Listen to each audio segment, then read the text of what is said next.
Thank you for joining us at the Roundtable. Brought to you by Community Education Arts, a nonprofit organization based in Noblesville, Indiana. I'm Alice Cavanis-Gober, president of CEArts. And I'm Sarah E. Morin, secretary of CEArts. Let's sit down at the Roundtable.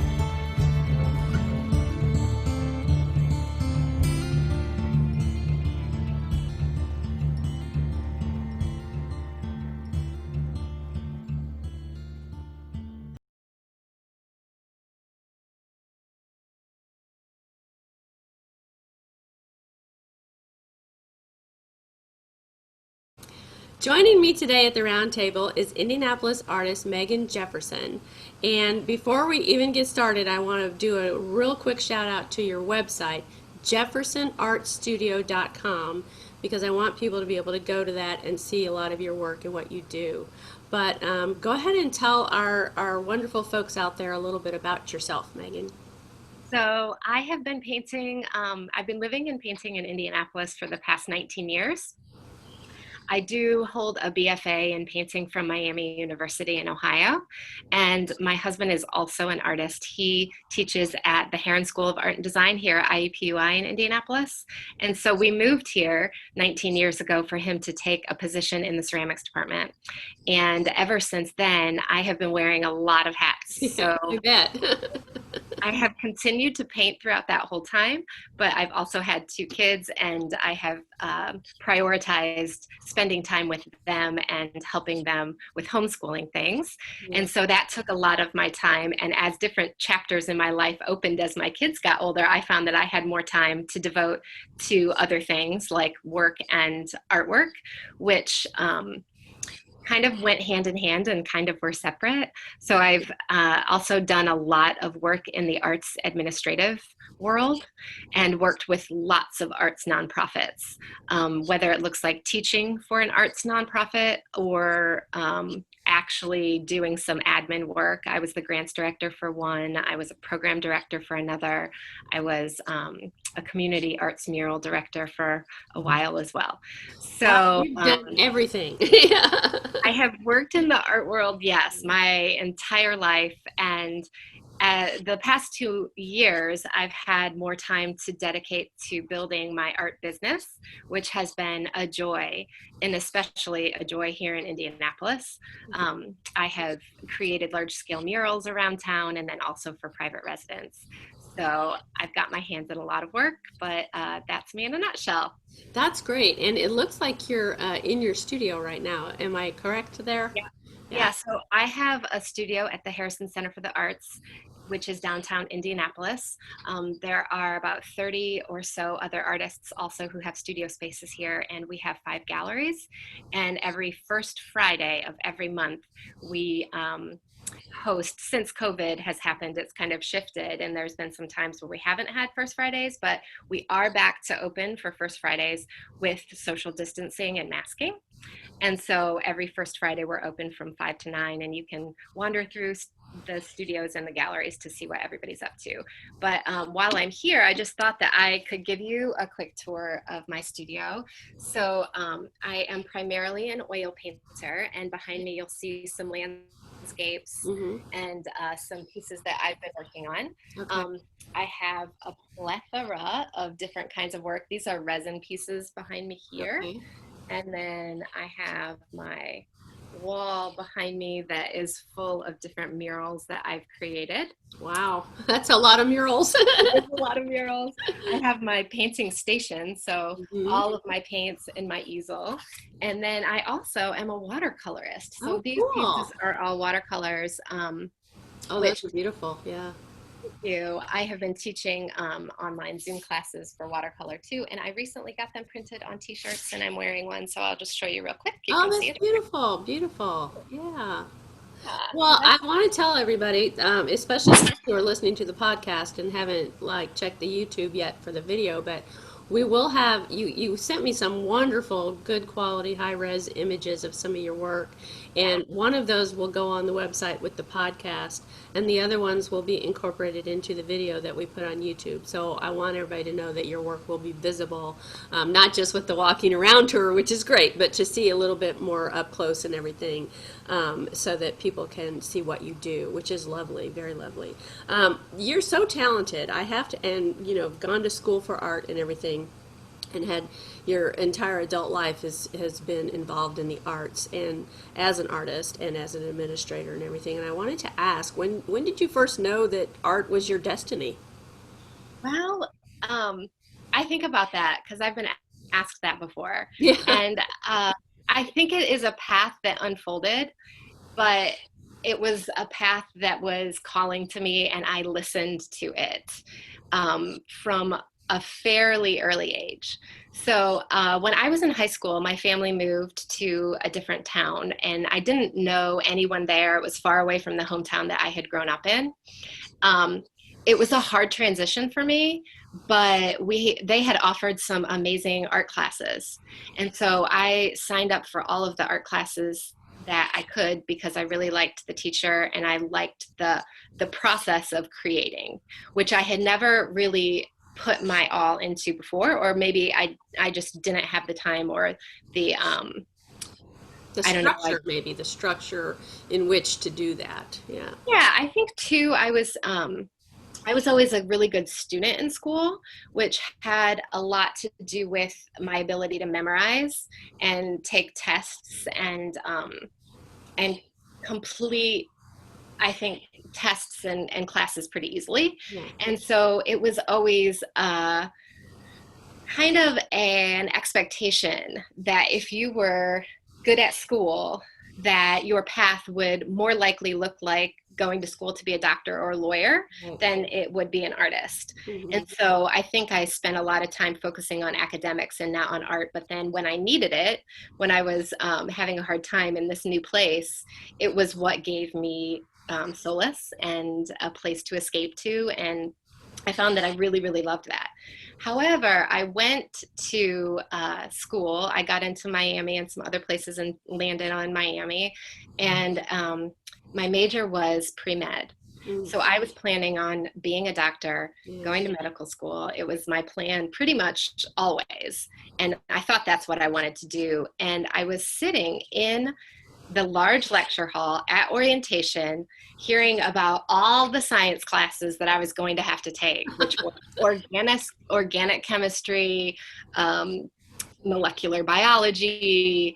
And I realized at that moment, which I always knew, I really didn't like science classes. Yeah. And I It'd be could hard, right? No, get, hard to get that degree. well, it wasn't so I could get by and get through the classes and do well, but I didn't enjoy it. Yeah. I would, I didn't enjoy it like I realized I loved doing art. And Right. at that moment, my mom was sitting next to me and I said, I don't want to be here. And she was like, what do you mean you don't want to be here? And I said, I don't want to be a science major. I want to be an art major. And so she said, it kind of tears me up to think how supportive she was. And she said, well, let's, get up and let's go. Let's go to the art building. That's And wonderful because so many parents would have been like, "What, are you crazy?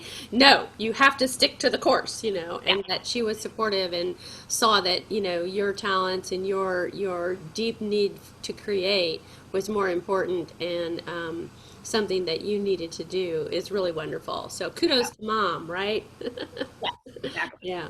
Now, you mentioned that you moved, and I always like to ask our guests a little bit about their journey as an artist. And a lot of times that, for me, includes the places they've lived, because I've lived a lot of places, and I've always felt like those places, whether the landscape, the geography, the culture, the mood, whatever, has always impacted my artistic endeavors, if you will, my paintings, my poetry, my writings, whatever. And so, if you don't want to say where those cities were, that's fine. But I was wondering if you could tell our audience a little bit about, how you feel, the places you've lived, including going to college, have impacted the visual nature of your work. And then part two of that question is always, I always feel like the art's journey is a roller coaster. It has its ups and downs, its highlights, and its challenges. And so maybe you could speak on some of your experiences with that a little bit. So what do you think? So the reason I'm getting so excited and nodding along with you Yeah. is because that is exactly how I feel. Oh, good. All the Yay. sense of place is very, very important to me in my work, and I think that's why I'm drawn to landscapes so much. I grew up in a small agricultural community in northwestern Ohio called Napoleon, Ohio, a small town which I loved and loved being in that area. And I am noticing now how the visual landscape of that land is affecting my work. Right. So I find myself being really drawn to really flat areas. You can see that Yeah. behind me, and fields and large skies and open vistas. And I realized as I was painting that that is a really common childhood memory that I have when I think about home. And so, and the other part of that is that it holds for me so much beauty, and it's often not that appreciated. So we live in Indiana, which is pretty much the same landscape, very flat, lots of agriculture, lots of fields, but there is something so special about the countryside and all of the fields and the patterns and the small towns. And it's really worth celebrating as cities get bigger and take up more land and then just become bigger urban areas. Yeah. So it's my way to celebrate those rural areas that I find to be so beautiful. And I think a lot of that comes from the shaping of my childhood there. The same thing goes for when we moved. It was more hilly and rocky. And when I think about that space, sometimes that creeps into my work. And then I spent some time also living in California, and my sister lives in Seattle, where I have been often. Yeah. And so I see this painting right above me that has the pink sky and the evergreens. So that is really inspired by that sense of place as well. So I think that answers that question Yeah, again. And then before you get to the second part of that question, I want to comment because I've seen some of your work. I've checked out the website. You sent me some files, and I've seen a lot of people who paint the kind of flatter landscapes, if you will, of the kind of places you're describing here in Indiana and northern Ohio and everything. And I want to say that your work gives a lot more depth and a lot more life to those visuals than I think is typical of the artwork that we see of those similar landscapes. And so I want to give you, shout outs for that, because I think, many people could think that life in, rural Indiana, or where the landscapes are just kind of flat and cornfields and there might be a clump of trees way off in the distance, they might think of those as being very one-dimensional kind of world views or something, and your paintings evoke much more than that, and a depth and a richness that I really appreciate. So keep doing what you're doing on that, definitely. thank you. I think that the colors that I use also, and they evoke feelings. And so color is one of the things that I'm most drawn to and why I love painting. It's a very intuitive process for me. So sometimes I'll start by laying down some color and just responding to it, or laying down a horizon and some trees, and then deciding on the colors that I want to build or that are happening to that piece as well. So sometimes I'll just very loosely paint and I'll put in a lot of different color, and then I will be most drawn to push certain colors. Sure. And then I'll notice certain color combinations on the canvas that are doing some cool things, and maybe also accentuate those. So I don't always have a color palette before I go into it, but I always think that my color palettes lend themselves to being sort of poetic. Yes, And they're emotional. And there's blending and things that I think that lends them to be peaceful as well. Yeah. Great, wonderful. Okay, well now you can go into part two of the question and tell us a little bit about the roller coaster ride that you've had. Yeah. So there's always ups and downs with any career, I feel like I have had more confidence to take the leap to focus mostly on my own art business. And that has been, I think, probably the biggest challenge in trusting myself to completely pour my time and energy into continuing to create a successful art business for myself, while balancing that with other things like family and maybe the art administrative jobs and any other job that goes along with my life. So Right. I've had lots of times where I've done lots of different things. Right. So as I get more established, I feel that more of my time and energy is being spent on my art business, and that makes me happy. But to balance all of that, I would say that's the biggest challenge. Yeah, I think a lot of artists would agree with that, whether they're full-time artists and professional artists, or if they're doing it part-time or whenever they can in between everything else they're doing, and they have a full-time job somewhere else. Whatever the situation, the thing that I think we all have in common, all creative people, is excuse me, that sometimes public perception of what it means to be an artist or a creative person who is a professional in what they're doing is very misconstrued, because I talk to people all the time who are not artists at all, and they think that I can just like go in my little corner of the house that I have my painting stuff, and I can just paint anytime I want.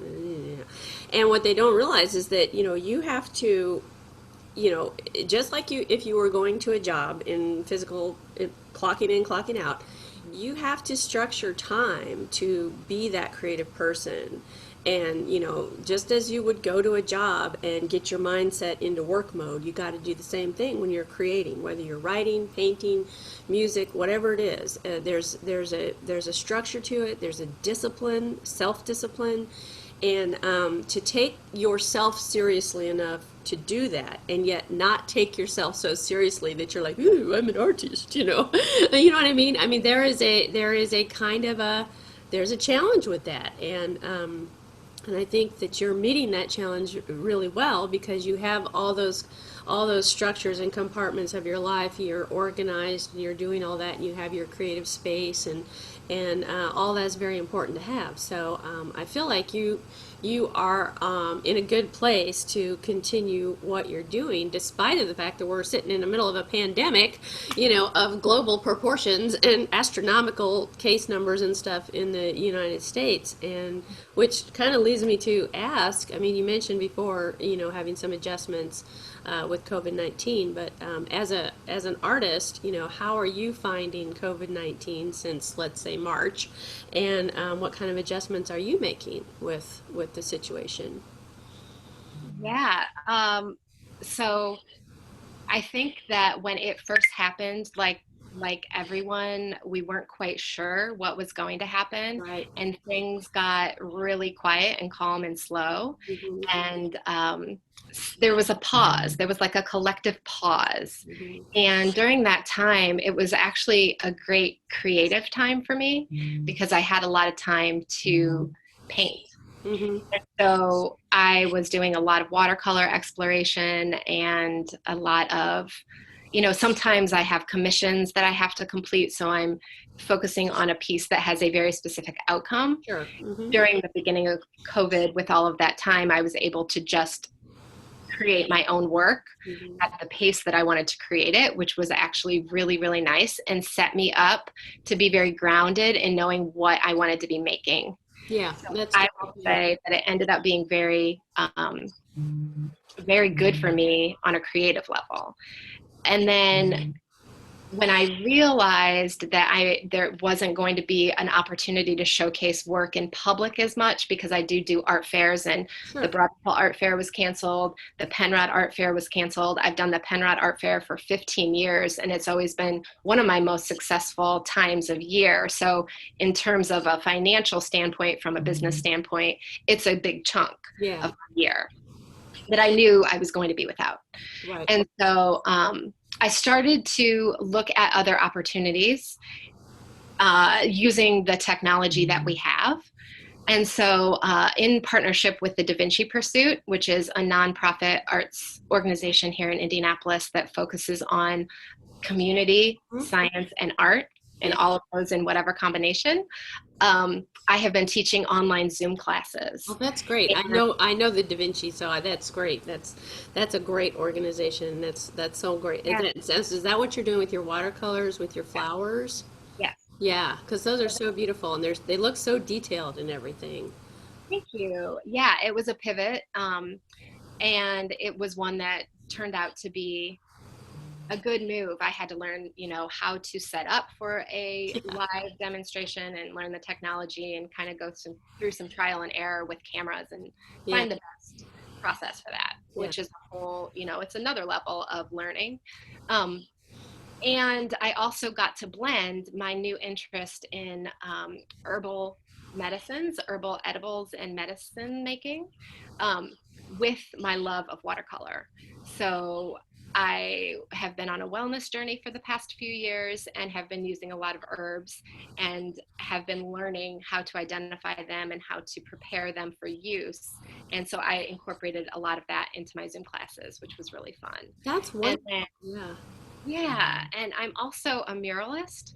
And so the summertime is such a great season for creating murals, in the springtime as well. It's outside. People have garages that they'd love painted. They have big walls that, because of Corona, they've been sitting at home and staring at and Yeah. really wanting some change and wanting some new life and breath into a space. Yeah. And so I have been so lucky and fortunate to have had so many opportunities to create such fun and beautiful things this summer.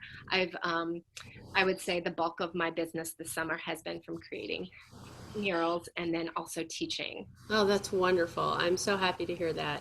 And speaking of the financial end of it, please tell everybody how they can support you. Give your website again, any places they can purchase merchandise, anything like that. Just let people know how they can be supportive of your artwork. Yeah. I appreciate that. My website is jeffersonartstudio.com, and I am probably most active on Instagram, where you can find me by searching Megan Jefferson, but my Instagram name is megsj1, MEGSJ1. I often have Instagram sales. So I started doing that before Corona, and it actually was a perfect segue into the space of being more active online with a creative business. And so for my watercolors, I will often do big Instagram flash sales. So if you're ever interested in any of those, yeah, follow me there. Okay, that's great. I'm glad you told everybody that. So, to finish up, my last question is always kind of hopeful, I hope. What is on the artistic horizon for you?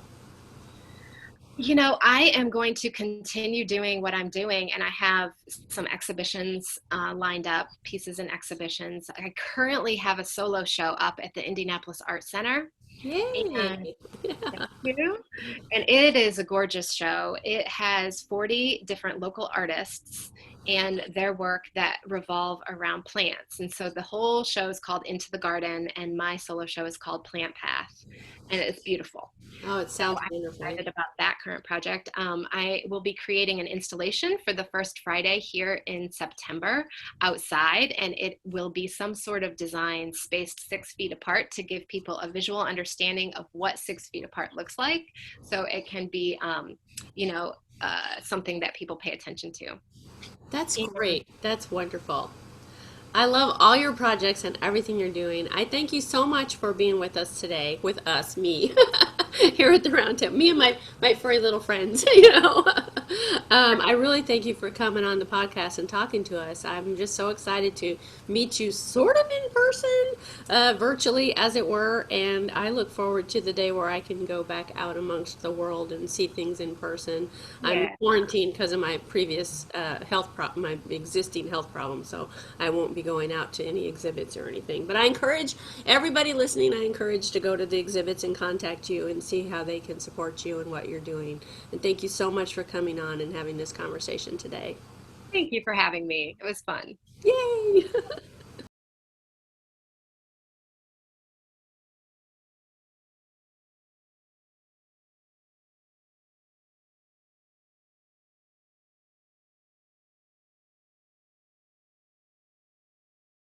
This has been At the Round Table with Alice And Sarah E. of Community Education Arts. Our nonprofit organization is based in Noblesville, Indiana. You can find us online at CEArts.org. We'd like to thank James Weston for writing our intro music and for his technical savvy. Join us next time At the Round Table.